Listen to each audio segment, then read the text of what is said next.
வாழ்க வையகம், வாழ்க வளமுடன். வாழ்க்கை மலர்கள். நால்வோர் நற்சிந்தனை. தலைப்பு: உயிர் சக்தி எந்தெந்த வகையில் இந்த உடலால் செலவழிக்கப்படுகிறது. 1. இந்த உடலும் உயிரும் இணைந்து இயங்கும் காரணத்தால் இயற்கையாக மனிதனுக்கு ஏற்படுகின்ற பசி, வெப்பத்தட்ப ஏற்றம், உடல் கழிவுப் பொருட்களின் உந்துவேகம் என்ற வகையில் ஏற்படும் தேவைகளை காலத்தோடும் முறையோடும் தக்க பொருட்களை கொண்டு நிறைவு செய்து கொள்வதற்கு உயிர் சக்தி அளவோடு செலவு செய்யப்படுகிறது. 2.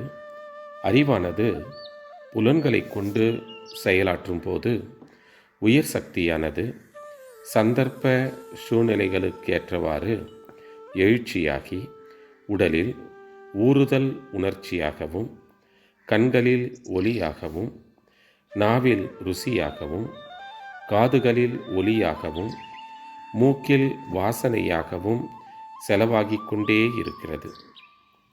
3.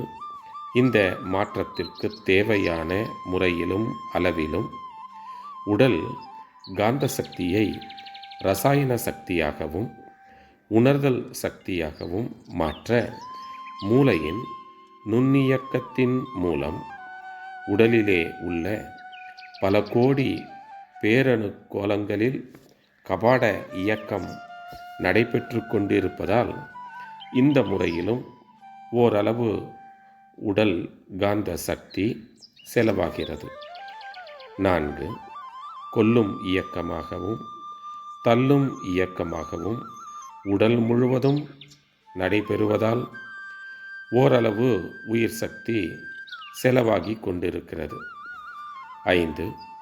எண்ணம், சொல், செயல்களினால் ஜீவன் பெறும் மாற்றுத்தன்மையால் பேராசை, சினம், கடும்பற்று, உயர்வு தாழ்வு மனப்பான்மை, முறையற்ற பால் கவர்ச்சி, வஞ்சம் என்ற 6 குணங்களின் வழியாகவும் பழக்க வழக்க ஒழுக்கங்களினாலும் உயிர் சக்தி செலவழிக்கப்படுகிறது. 6. மிதமிஞ்சிய போகம், ஆகாரம், பேச்சு, உழைப்பு, வெப்பத்தட்ப தாக்குதல் இவைகளாலும் நோயாளிகள், தீய குணமுடையோர், வீட்டு விலக்கான பெண்கள் இவர்கள் ஸ்பரிசமும் கற்பொழுக்க தவறுதலாலும் உயிர் சக்தியானது ஒவ்வொரு அளவில் அதனதன் தன்மைக்கு ஏற்ப செலவழிக்கப்படுகிறது. 7.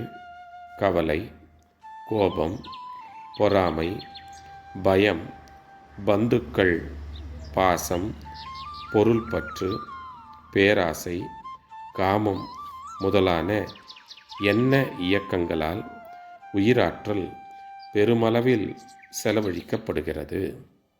அருட்தந்தை. வாழ்க வளமுடன். தொடரும்.